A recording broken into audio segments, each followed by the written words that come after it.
Olá! A Constituição brasileira determina o funcionamento de duas polícias estaduais, civil e militar. A Polícia Militar é responsável por policiamento ostensivo e o combate direto ao crime, mas não pode investigar as ocorrências. A investigação é de competência apenas da Polícia Civil.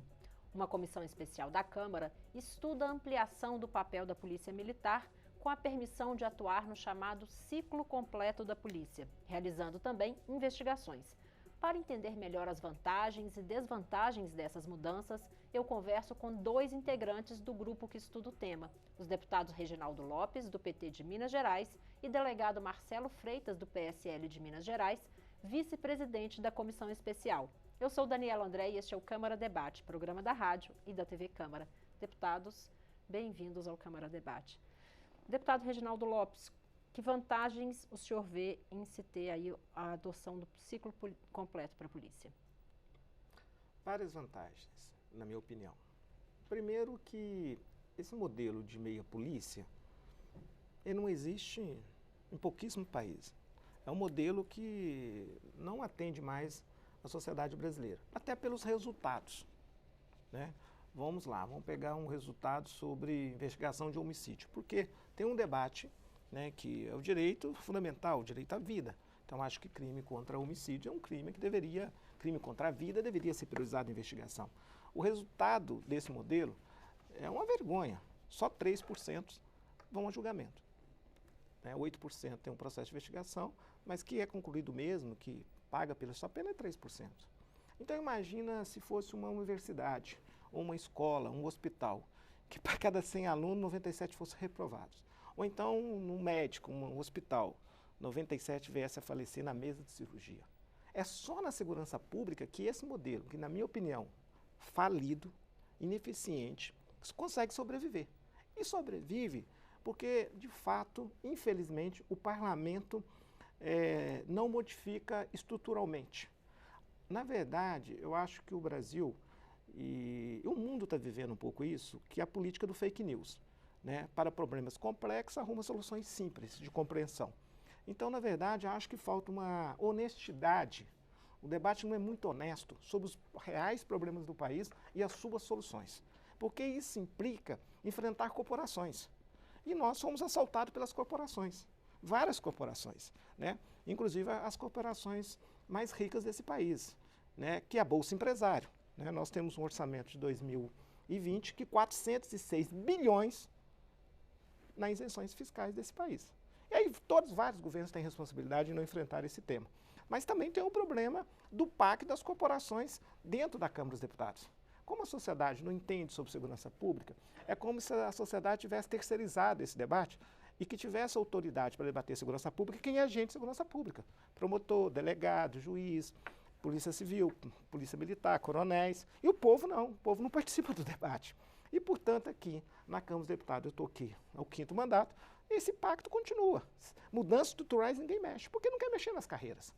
Na verdade, repensar o modelo é mexer nas carreiras. E, na verdade, a força das corporações aqui prevalece sobre a qualidade e a eficiência da política de segurança pública na ponta para o cidadão, que é o pagador de impostos. Vou dar um exemplo para Minas, Marcelo, só para encerrar. Minas tem 600 mil funcionários, inativos e inativos. A segurança pública, só a Polícia Militar, tem 60 mil. 10%. Consome 1/3 do orçamento do Estado de Minas Gerais. E com o governo Zema, em 2022, vai ter um aumento de 5 bilhões de reais. Para não ser muito eficiente. Para não poder fazer o processo do ciclo completo da investigação. Você vai olhar em educação, a educação tem 300 mil funcionários, 50% dos funcionários do Estado de Minas Gerais, e gasta 1/3 do orçamento. Tem alguma coisa errada.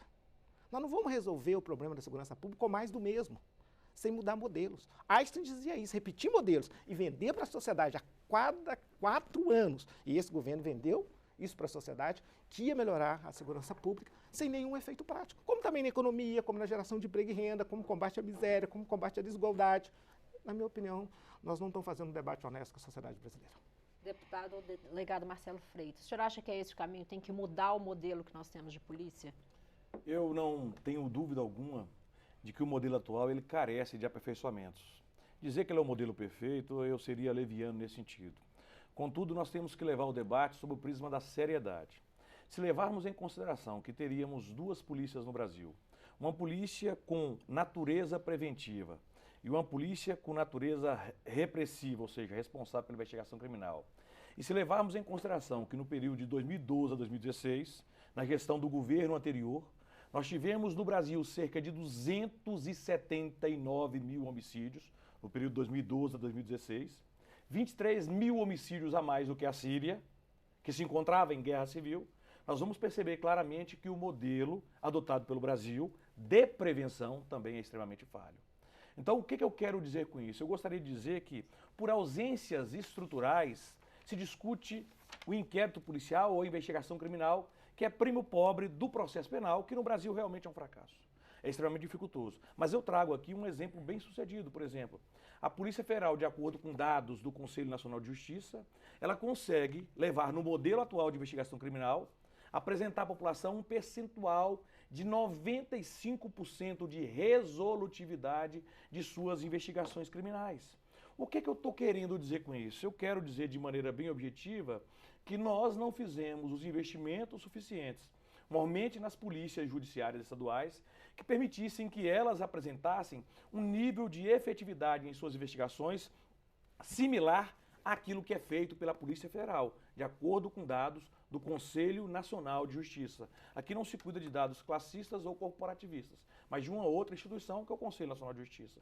Então, esse modelo atual, ele realmente carece de aperfeiçoamentos. Mas eu não acredito que o melhor seja cada polícia fazendo investigação sem controle.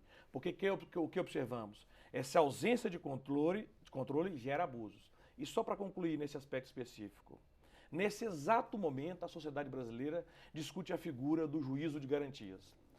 O juízo de garantias pressupõe a existência, veja, pasmem, de um juiz para instruir a investigação criminal e um juiz para decidir sobre o recebimento ou não da denúncia apresentada, portanto, dois juízes para o mesmo processo e, teoricamente, o mesmo fato criminoso.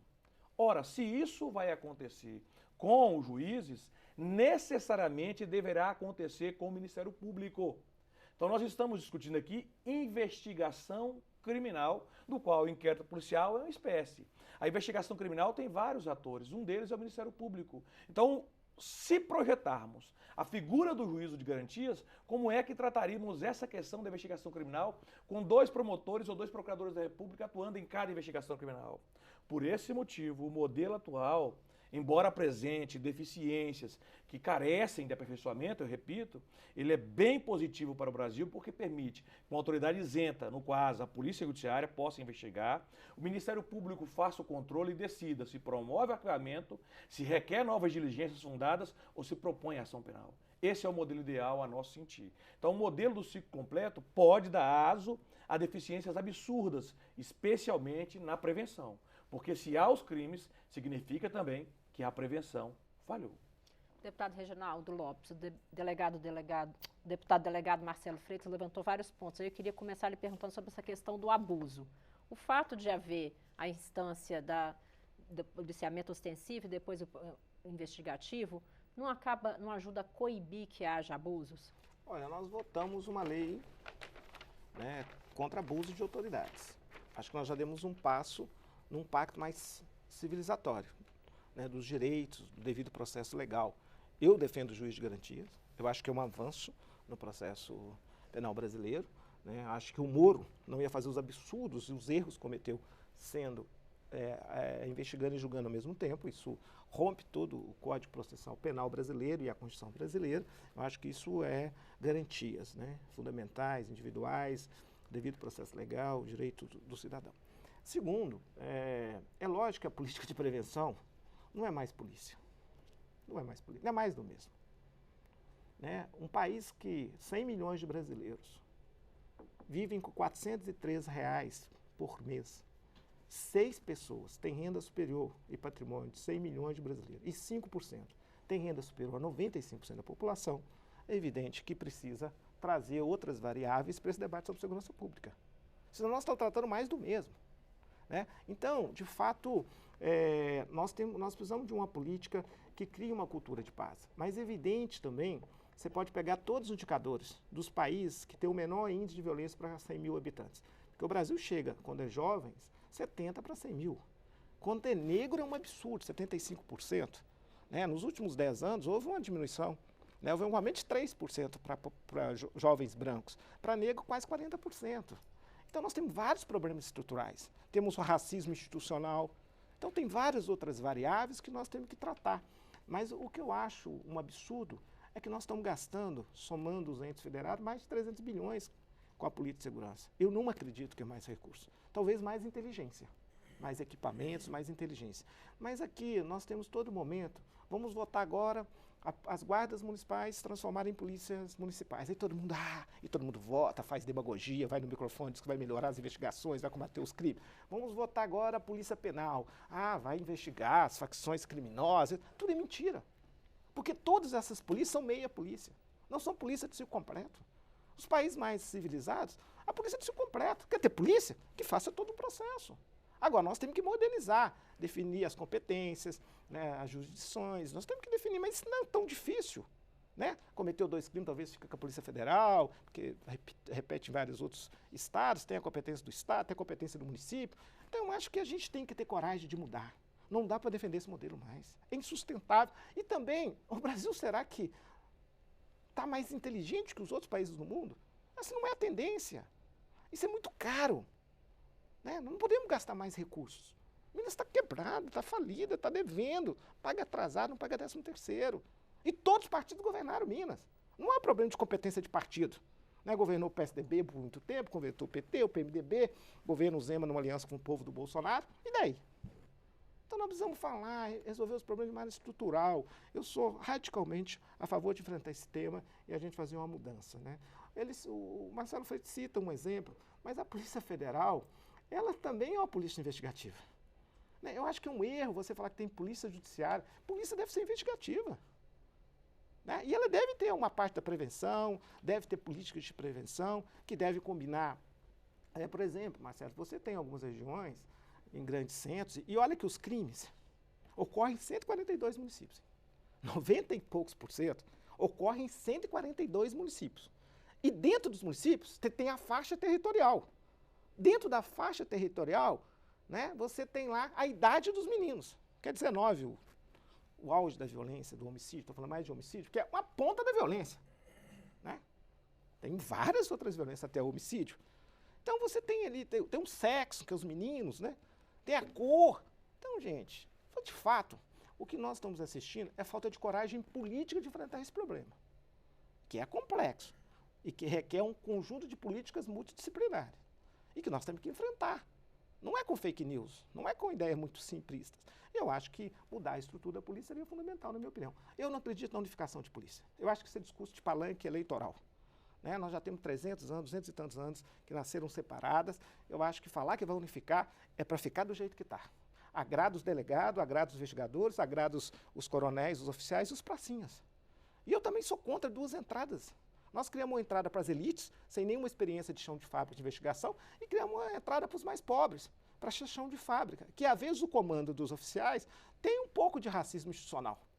Olha como é que eles tratam a centro, as regiões ricas, como é que eles tratam as regiões periféricas, toda hora está nas redes. É diferente. Nós temos que enfrentar essa questão. Tem que ter transparência. As instituições que têm menor transparência são é a área da segurança pública. Não publica nenhum dado. Tem 30 dados aí que seriam obrigações, o mundo civilizado fazem publicações mensais ou diárias. O Brasil publica 1 ou 2 dados. Eu sou autor de um projeto que chama lei, eu tive que fazer uma lei de acesso à informação para a segurança pública, um absurdo. Porque a segurança pública enquadra na transparência ativa. Então, olha, é um tema super atrasado, lamentavelmente é um tema que virou populismo, é um tema fácil para fazer demagogia, né? E, lamentavelmente, nós temos um presidente da República que fala sobre isso, mas passou aqui 28 anos, não fez nada de mudanças estruturais. Vamos agora ouvir o delegado Marcelo Freitas. O deputado Reginaldo Lopes apontou aí que existe toda uma necessidade de mudanças estruturais, inclusive fatores socioeconômicos envolvidos. Mas, dentro do que é possível se fazer aqui dentro da Câmara, esse ciclo completo não é um passo para se avançar aí nessa redução da criminalidade? Veja, O ex-governador de São Paulo, Cláudio Lembo, ele dizia o seguinte: o Brasil é mestre para procurar lá fora soluções que ele já tem aqui dentro. Eu trago em consideração o seguinte aspecto: se levarmos em análise o governo do presidente Bolsonaro, apenas nesse primeiro ano de governo nós tivemos uma redução percentual de aproximadamente 22% nos crimes de homicídio em nosso país. Se levarmos em consideração os crimes violentos, também a redução foi considerável. O meu amigo e colega Reginaldo Lopes, ele apresenta soluções das quais eles tiveram 16 anos no poder para poder apresentar ao Congresso Nacional e jamais fizeram. Tentaram trabalhar com a política que realmente passa a mão na cabeça dos criminosos e que não resolve o problema. Existe um brocardo latino que diz mais ou menos o seguinte: se vitem pacem para bellum. Se queres paz, prepara-te para a guerra. O que eu estou querendo dizer com isso? Estou dizendo claramente que a política de segurança pública ela tem que agir com a firmeza necessária para que o criminoso perceba que, de fato, se ele cometeu o crime, ele será punido. E é isso que nós estamos procurando estabelecer em nosso Brasil. Valorizar os órgãos de controle, valorizar os órgãos vinculados à segurança pública para que possamos, de fato, trabalhar com a repressão qualificada. Agora, um aspecto que o meu colega Reginaldo apresentou aqui é com relação ao juiz de garantias e com relação à lei de abuso de autoridade. Duas leis absolutamente casuísticas. Todas elas com o propósito de tentar tocar de alguma forma no então juiz Sérgio Moro, hoje ministro da Justiça. Inclusive o juiz de garantias, eu fui uma das pessoas que sustentou em plenário a absoluta impossibilidade de sua aplicação no Brasil. O Supremo veio agora e determinou a sua suspensão por tempo indeterminado. Por quê? Porque não há possibilidade de aplicação no Brasil. O objetivo disso é levantar a hipótese de dois juízes para um só processo e alegar que o juízo que instruiu o processo é suspeito para poder julgá-lo. Então, basicamente, o que ocorreu na Operação Lava Jato. O propósito é exatamente esse, é fazer com essa rediscussão aquilo que sempre se fez no Brasil. Proteger criminosos de colarinho branco, políticos inescrupulosos que sempre viveram dessa política de que vamos fortalecer a polícia repressora, fortalecer a polícia militar, a polícia civil, que não fazem nenhuma investigação no combate à corrupção, não fazem nenhuma investigação ao combate aos criminosos de colarinho branco, que sangram o nosso país em aproximadamente 300 bilhões de reais a cada ano. 300 bilhões de reais que poderia ser investido na própria polícia. Então, esse é um aspecto que nos parece bem claro, de que as polícias estaduais, elas trabalham de maneira absurdamente seletiva. Em que sentido? Só tocam os negros, os pobres e os excluídos. Por quê? Porque o modelo adotado de fortalecer essa repressão e se permitir que o ciclo completo de polícia ocorra dessa maneira é uma loucura. Quantas vezes na minha atuação funcional enquanto delegado de polícia recebi os boletins de ocorrência dizendo assim: encaminho fulano de tal preso em flagrante delito por tal crime. Quando você olhava, o delito era um delito insignificante, em que sequer havia a possibilidade de se lavrar flagrante. Veio aqui nos debates um representante da Polícia Militar de Santa Catarina.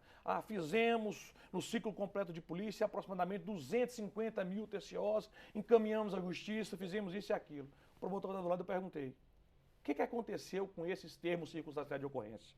Ou seja, ciclo completo de polícia para menor potencial ofensivo. Nós podemos discutir para o menor e para os crimes de maior potencial ofensivo. Todos, sem exceção, houve promoção de arquivamento do Ministério Público, que foi, obviamente... A que o senhor atribui isso? Eu atribuo a um fato evidente.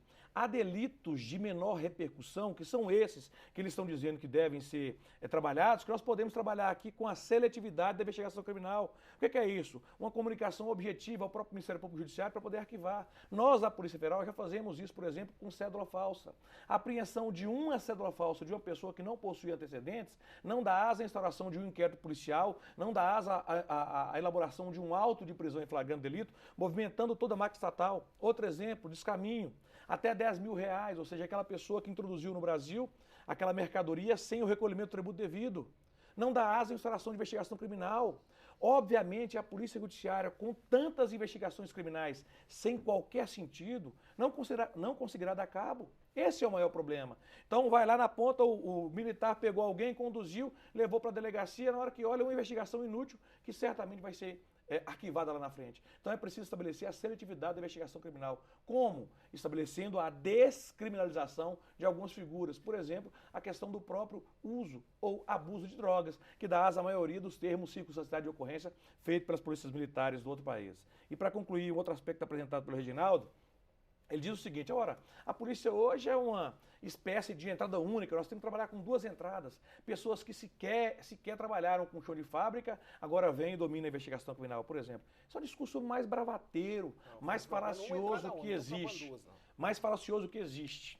Por que isso? Porque se levarmos em consideração juízes de carreira em nosso país, os promotores de carreira em nosso país, que são os melhores, que eu contraponho àqueles que estão indicados para compor o 5º Constitucional, por exemplo, ou aqueles que estão de livre nomeação para o Supremo Tribunal Federal e o Superior Tribunal de Justiça, por exemplo. Eu confio muito mais nesse juiz de carreira, que entrou novo ou não, mas que entrou para o concurso público. O concurso público é o mérito, e é esse o mérito que se defende. Os mais preparados são aqueles selecionados para poder exercer a função de delegado, investigador, de oficial da Polícia Militar, de praça ou não. Concurso público é o instrumento mais legítimo de se permitir a entrada para os cargos públicos.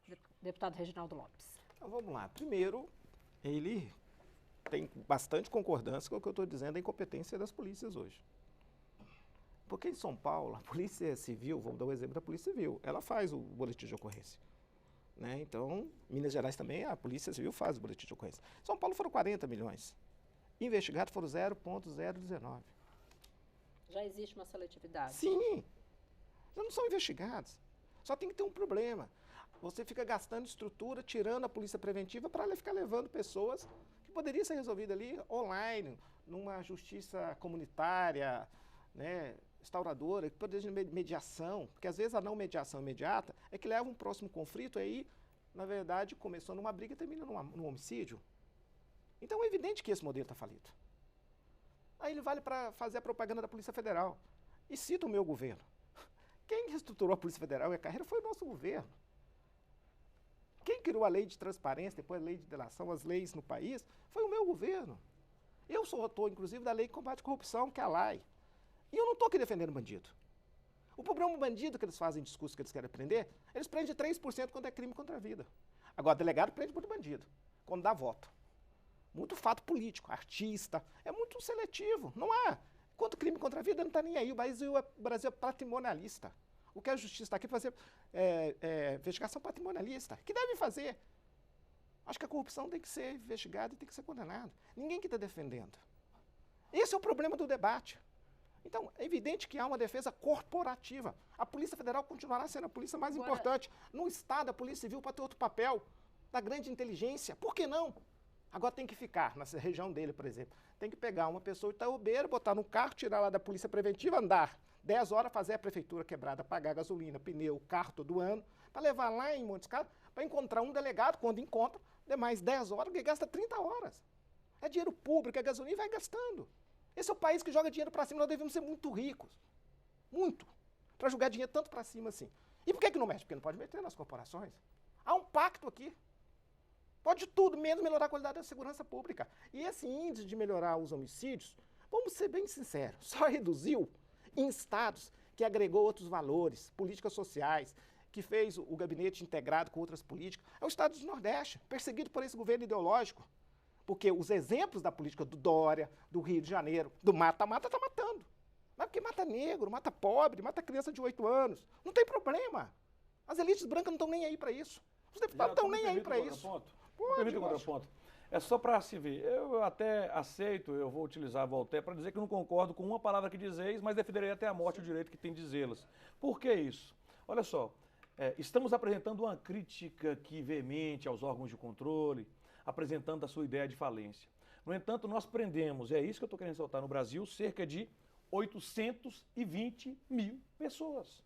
Nós somos o 3º país que mais encarcera no mundo no modelo que se diz falido. Tem que discutir. Tem que ser discutido. Sim. Olha que coisa interessante. E 40% é preventivo. 820 mil pessoas, né? Provisórias. Negros com droga. Não chega à investigação. Não chega à ação penal. 820 mil pessoas presas, o 3º país que mais prende no planeta, de acordo com dados do Departamento Penitenciário Nacional. Olha que coisa interessante que a gente está apresentando aqui agora. E o top 9? Quais são os 9 tipos que levam 94% de pessoas à cadeia? 80% é droga. 94% de pessoas à cadeia. Os crimes contra o patrimônio, furto, roubo, latrocínio e estelionato, tráfico de entorpecentes, não necessariamente nessa ordem, tráfico de entorpecentes, homicídio, o estupro, a formação de quadrilha ou banda e organização criminosa, mais modernamente, a questão da Maria da Penha e o porte ilegal de arma de fogo. São os crimes que têm levado à cadeia em nosso país. O que eu quero dizer com isso? Corrupção, por exemplo, representa 0,19% dos preços sem prisional. Então, é muito baixo o número de pessoas que realmente geram grandes desvios e que são tocadas pela mão punitiva do Estado. Então, enquanto o Estado não se dá ao dever de realmente reprimir a macrocriminalidade, os pequenos delitos certamente vão acontecer. Já tem uma teoria sobre isso, que é a teoria das janelas só outro quebradas. debate que nós vamos ter sincero, que eu acho que o Brasil não é honesto para debater. A guerra contra as drogas. Deputado, A lógica que nós trabalhamos a questão das drogas, demagogicamente, porque não temos coragem de falar. estou vendo que vai é que haver um leva- ponto de convergência aí, mas o nosso tempo não vai permitir que a gente Esse é outro avance. tema, então. Então, já deixo o convite para os senhores voltarem para a gente falar com certeza. especificamente sobre a questão das drogas e o que poderia ser feito para reduzir aí esse grande número de jovens que hoje Acho que estão 40%, presos. 50% dos preços provisórios está relacionado ou direto ou indiretamente às drogas. O tema é apaixonante, é realmente complexo. Eu penso que, embora eu e o Reginaldo pensemos sobre certos aspectos de maneira diferente, o interesse é colidente no sentido de tentar realmente diminuir essa percepção de insegurança e criminalidade que existe em nosso país. Obrigada, deputados. Agradeço. Câmara Debate fica por aqui. Nós conversamos sobre investigação policial com os deputados Reginaldo Lopes, do PT de Minas Gerais, e delegado Marcelo Freitas, do PSL, também de Minas. Obrigada por sua audiência pela TV Câmara e pela Rádio Câmara. E você pode rever este e todos os nossos programas pelo YouTube ou na página da TV na internet. Até mais.